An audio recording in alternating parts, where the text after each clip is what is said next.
Bonjour, pour réaliser la conversion d'un signal sinusoïdal en un signal continu, on réalise un redressement et un filtrage.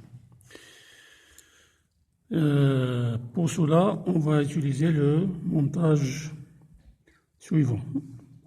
On va alimenter une diode en série avec une résistance par une tension V0 délivrée par un GBF et on va visualiser la tension V1 au banc de la résistance. V1, c'est la tension redressée. Donc on va faire le montage sur une plaque de câblage. On a lié en série une diode et une résistance. Donc on va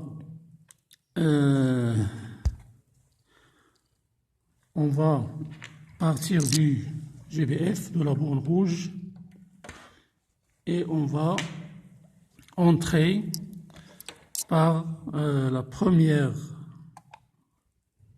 borne de la diode. On va entrer par la première borne de la diode.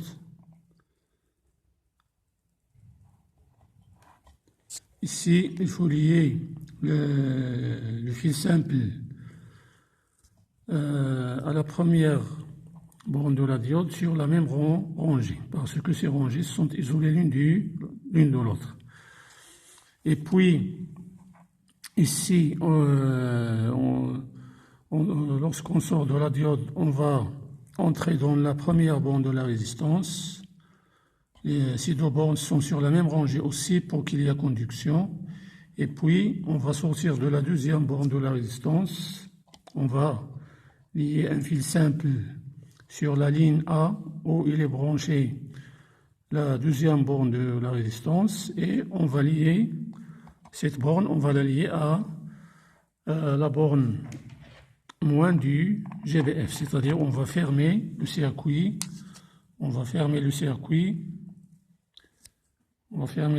sur la borne moins du GBF. Donc c'est ça, c'est un circuit simple, série et fermé. Donc ici on part du GBF, de la borne rouge, puis on entre de la première borne de la diode, c'est la cathode. Et puis on sort de l'anode et on entre dans la première borne de la résistance, on sort de la première borne de la résistance et on va fermer le circuit sur le GBF. Ici, la diode, lorsque cette borne qui est la cathode est liée à une tension supérieure à la tension à laquelle est liée l'anode, c'est-à-dire si cette différence de potentiel est positive et supérieure à la tension seuil de la diode, qui est ici 0,6, parce qu'on a utilisé une diode au silicium. Si cette tension est supérieure à la tension entre la cathode et l'anode est positive et supérieure à 0,6, la diode est passante. Il y aura un courant qui passe dans le circuit. La diode est orientée en utilisant cette couronne. C'est une couronne qui nous permet de connaître l'anode et la cathode. Donc la couronne elle est plus proche de l'anode. Elle est plus proche de l'anode.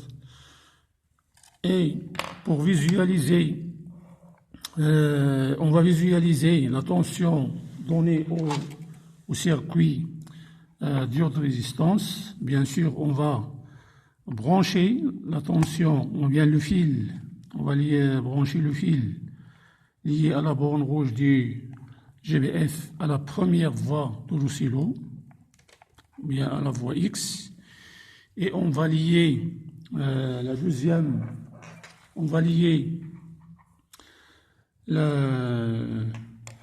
sortie du montage qui est bien sûr la tension au banc de la résistance, c'est-à-dire on va lier ce nœud, on va le lier, le nœud, ici où il se rencontre l'anode et la première bande de la résistance, on va la lier à travers ce fil simple,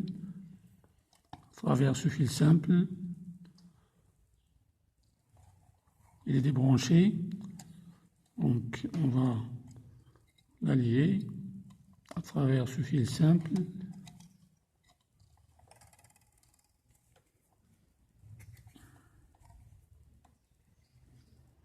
On va la lier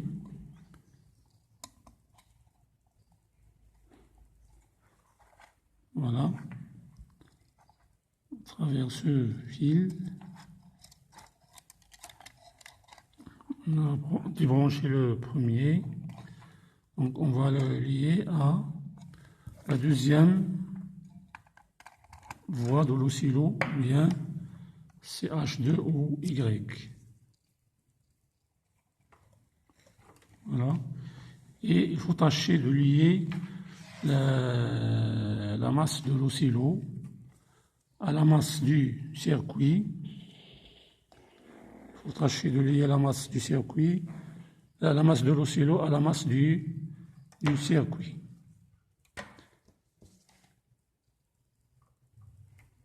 Voilà. Et on va allumer le GBF et l'oscillo. On va donner au circuit diode résistance une tension sinusoïdale de fréquence proche de 500 Hz. Et cette tension, elle est visualisée sur l'oscillo. Vous la voyez ici. C'est une tension sinusoïdale d'amplitude. Donc ici, on peut voir la vidéo sur comment utiliser l'oscillo. On va utiliser les mesures automatiques. On va chercher ici sur le menu, on va chercher Vmax.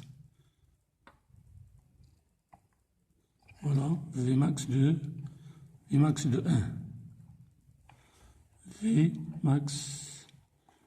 Vmax de 1, il nous donne 5,86. Donc c'est 6. Donc c'est une tension sinusoïdale de fréquence 500 Hz et d'amplitude 6 volts.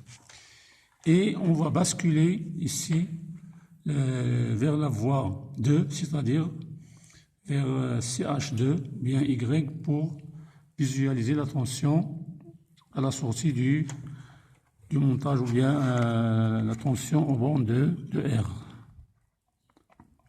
Et voilà, c'est ça la tension redressée, la tension V1.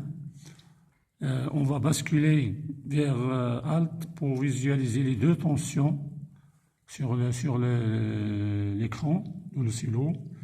Vous voyez ici, on a le signal d'entrée sinusoïdal, c'est celui-là, et le signal redressé. On va régler les sensibilités verticales.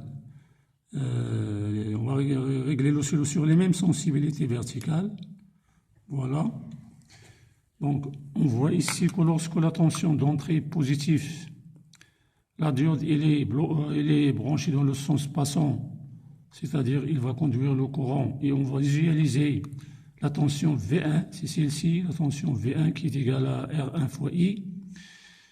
Et lorsque la tension V0, qui est la tension d'entrée, elle est négative, la diode elle est bloquée, le courant qui ne passe pas du courant dans le circuit, c'est-à-dire V1 est égal à R fois I, et ici il est égal à 0, donc on va avoir V1 est égal à 0. Et la même chose se recommence dans les périodes suivantes. Donc ici, cette différence qu'on visualise ici, il est égale à la tension seuil de la diode. C'est la tension seuil de la diode. On peut la mesurer en utilisant les curseurs. Maintenant, on va basculer vers le mode XY pour visualiser ici quoi? La tension V0 en fonction de la tension V0 qui est... bon, on va visualiser la tension au bord de la résistance, c'est-à-dire V1 en fonction de V0. On voit ici que lorsque V0 est inférieur à cette valeur, lorsque V0 est inférieur à cette valeur, qui est ici ça V0, V0 il est représenté sur l'axe des abscisses et V1 il est représenté, ou bien le courant qui traverse la résistance, il est représenté sur l'axe des ordonnées. C'est comme si on visualise ici la caractéristique courant-tension de la diode.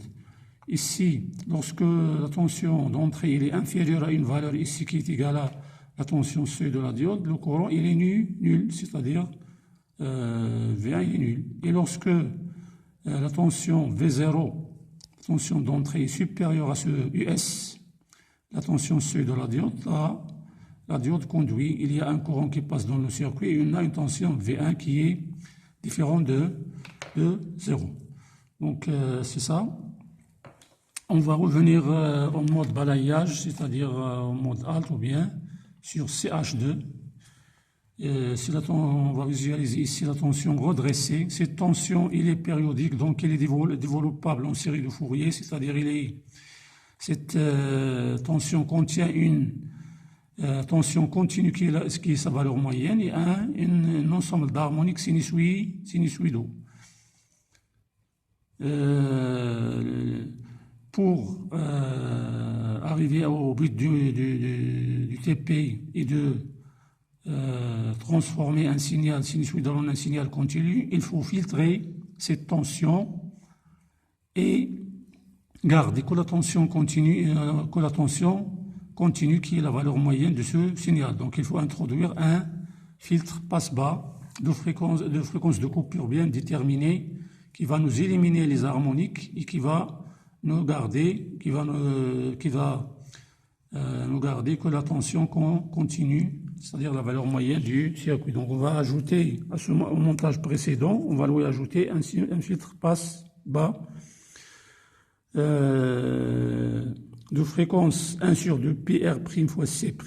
On va choisir R' et C' de telle façon que la fréquence de coupure nous garde que la tension continue ou bien la valeur moyenne de V1 et il va éliminer les autres harmoniques qui sont contenues dans cette tension V1 et on va avoir à la sortie une tension V2 continue. Donc c'est ça ce qu'on va faire sur le montage. On va ajouter une résistance R' au montage déjà branché. Donc on va ajouter cette résistance. On va partir du nœud où ils sont rencontrés la deuxième borne de la diode, c'est-à-dire la cathode et une borne de la résistance, et on va aller à une rangée de la plaque de câblage. Puis on va lier une capacité en série avec cette résistance, une capacité C' en série avec cette résistance R'.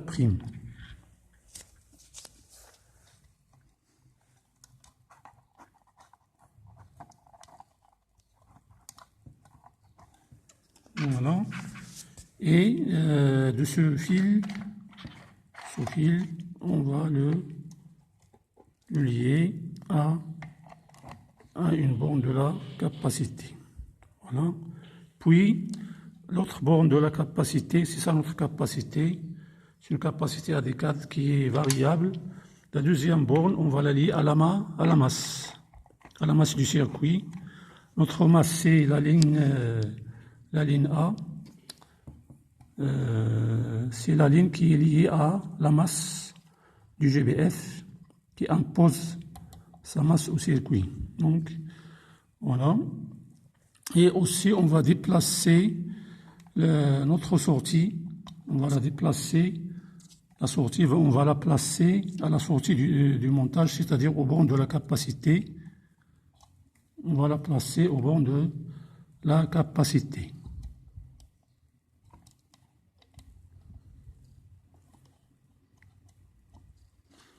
Et voilà. Donc on va régler la capacité sur 220 nanos. Voilà, la régler sur 20 nanos et on va visualiser sur l'écran cette tension qui est presque continue, mais elle n'est pas parfaitement continue. Qu'est-ce qu'il faut faire ici? Donc il faut affiner,